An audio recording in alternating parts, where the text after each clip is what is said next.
Hello bachcha, let's see this question. In figure, AB is parallel to DE and AB is equal to D, AC is parallel to DF and AC is equal to DF. Prove that BC is parallel to EF and BC is equal to EF. तो चलो इस question को solve करते हैं. की concept apply करूंगी.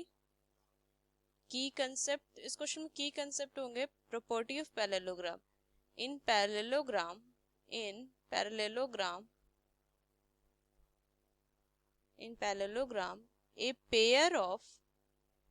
a pair of opposite sides are equal and parallel. ये property में पैरेललोग्राम का यूज करूंगी इस क्वेश्चन को सॉल्व करने में. सो मुझे गिवन क्या है, हम A B parallel to D E and A B is equal to D. Same A C parallel है डीएफ का एंड ए सी इक्वल है डीएफ का. तो चलो इस क्वेश्चन को सॉल्व करती हूँ. तो इन quadrilateral ABED, AB is parallel to DE and AB is equal to DE.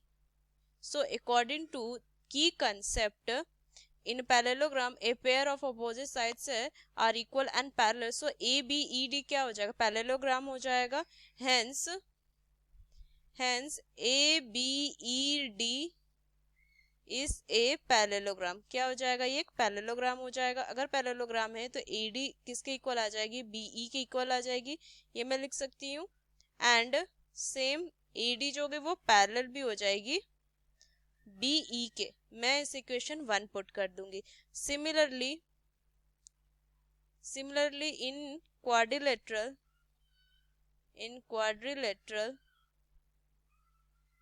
ACFD, AC is parallel to DF and AC is equal to DF. मुझे गिवन है ये दो चीजें.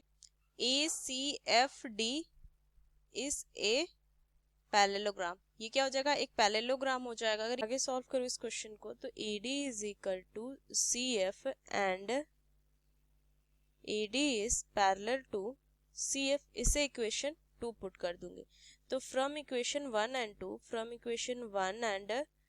2 इन दोनों इक्वेशन से मैं क्या लिख सकती हूँ, BE is equal to CF and AD is parallel to CF. और AD की जगह पे BE हो जाएगा. So BE is parallel to CF and BE equal है CF का and BE parallel to CF है. तो मैं लिख सकती हूँ so BCFE is also a parallelogram. अब मुझे प्रूफ भी क्या करना था कि अगर ये पैरेललोग्राम है तो मैं लिख सकती हूँ BC is parallel to EF and BC is equal to EF. ये चीजें मुझे प्रूफ करनी थी. so, ये फाइनल इसका मैंने इस क्वेश्चन को प्रूफ किया. So using these key concept we proved that BC parallel to EF and BC equal to EF. Hope you understood it well. Best of luck. Thank you.